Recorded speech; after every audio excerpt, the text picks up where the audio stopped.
Back at it today with another video, as today we're going to be looking at every team's most overrated player. Real quick before we get into the video, I just want to let you guys know that not every team necessarily has an overrated player. It was tough to pick for a lot of teams actually, so I just want to let you guys know if I pick a player from your team that you don't think is overrated, it doesn't necessarily mean I think he's very overrated. I just had to pick someone for every team. But anyways, with that in mind, let's get right into the video. Getting things started off with the Diamondbacks, I have Ketel Marte.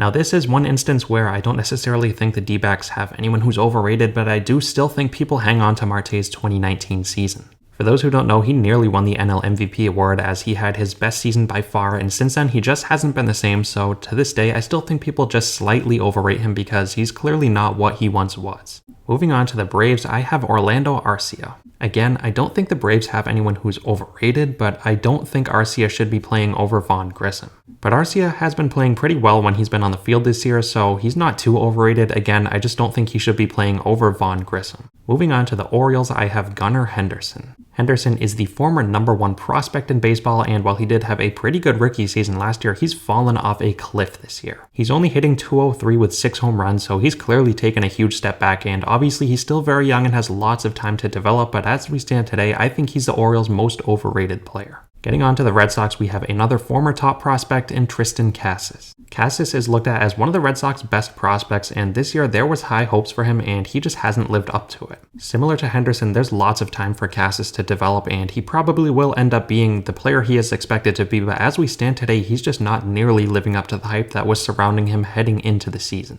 Next up, we have the White Sox, where I'm going with Tim Anderson. Ever since his infamous bat flip a few years back, Anderson has had lots of hype surrounding his name. He is hitting .268, but he has yet to hit a home run this year, and the fact that we're in June is pretty alarming. Getting on to the Cubs, I have Seiya Suzuki. I hate to put Suzuki on this list because he's a pretty good player. I just think he hasn't lived up to the hype that was surrounding him because it seemed like last year every team wanted to sign him. So Suzuki is a pretty good player. He's not that bad, but I do think there was an unfair amount of hype surrounding his name when he was coming over to the big leagues. Getting on to the Reds, I have Wil Myers. At this point in his career, it is clear that Wil Myers is a very bad baseball player. And I call him overrated because the fact that he gets playing time on the Reds. The Reds, yes, they're not a good team, but still, I don't think Wil Myers should be sniffing a major league lineup at this point in his career. Getting on to the Cleveland Guardians, I have Josh Bell. Bell has always been a pretty decent player, but the Guardians signed him to a pretty hefty contract this offseason, and so far he hasn't been nearly as good as they were expecting. He's only hitting .225 with 4 home runs, and he does have lots of time to turn it around, but as we stand today with that hefty contract, he is just very overrated. Getting on to the Rockies, I have Kris Bryant.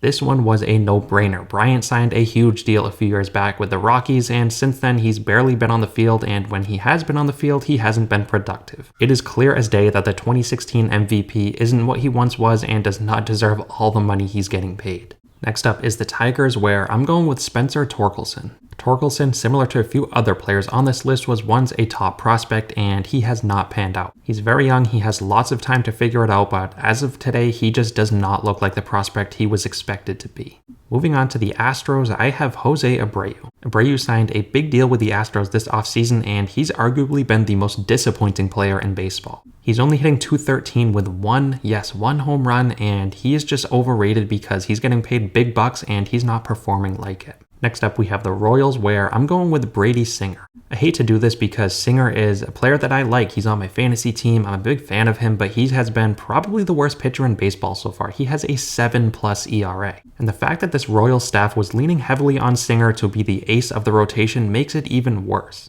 Moving on to the Angels, I have Reed Detmers. Detmers is a pretty solid pitcher who has lots of potential, but so far this year he's been very bad. He has a 5+ ERA, and ever since throwing a no-hitter last year, I think a lot of people are expecting big things out of him, but since then he just hasn't been that good. Next up is the Dodgers, where I'm going with Noah Syndergaard. Considering how good Syndergaard once was and all the injuries he's had to go through since then, it's really not fair for him, but he is overrated at this point. He's just not a pitcher who should be starting games on any baseball team, let alone the Dodgers at this point in his career, and he's just washed up and overrated. Next up is the Marlins, where I'm going with Jazz Chisholm Jr.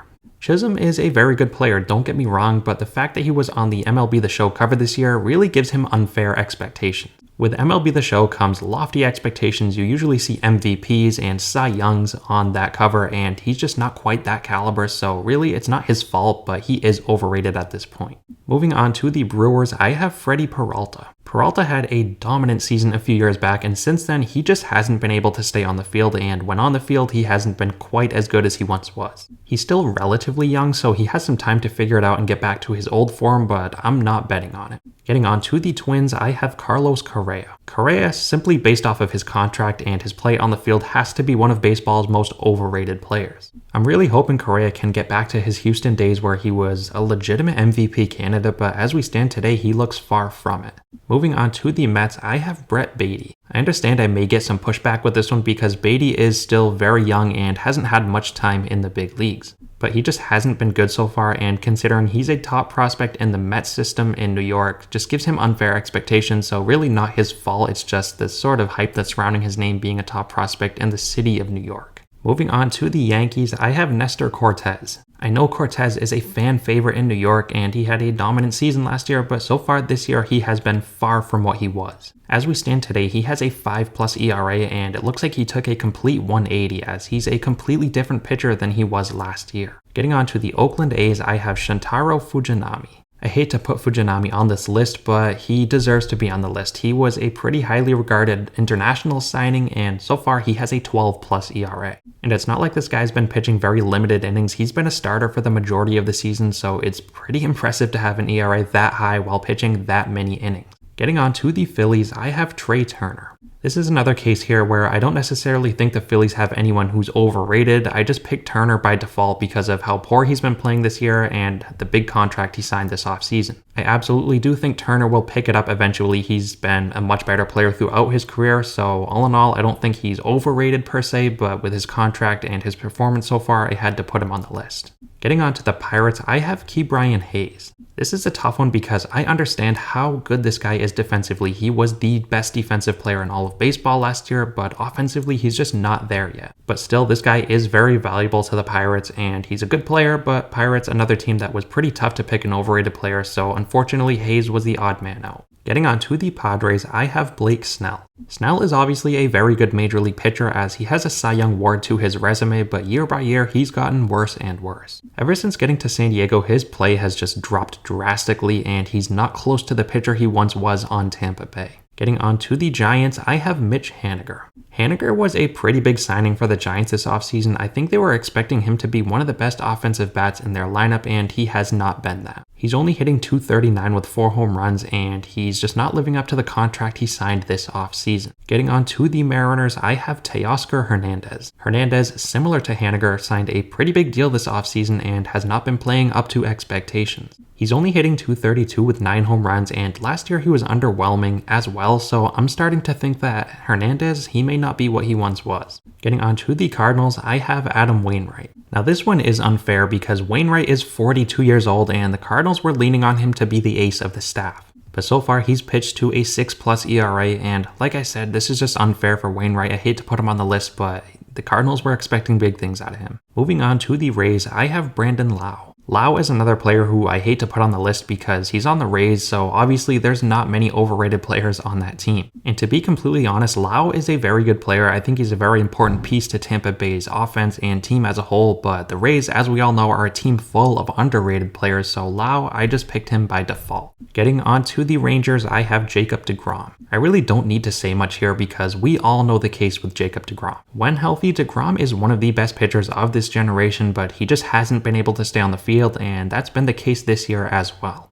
Moving on to the Blue Jays, I have Alejandro Kirk. Kirk broke through last year and had a huge season, but this year he hasn't been the same as he's only hitting .254 with 2 home runs. I do think he's a very good defensive catcher, so he does provide value on that side of the ball, but considering how good he was last year and how bad he is this year, he is definitely overrated. And finally, getting on to the Washington Nationals, I have Keibert Ruiz. Ruiz was one of the main pieces of the Max Scherzer deal a few years back, so with that comes big expectations. And he's a pretty good catcher. I just think people are overrating him. I think a lot of people are expecting him to be very good, and I don't think he's gonna be very good. I think he'll be a pretty good catcher, but not an all-star caliber catcher. Alright, so there you have every MLB team's most overrated player. Let me know what you guys think down below. As always, thank you guys so much for watching, and I'll see you next time.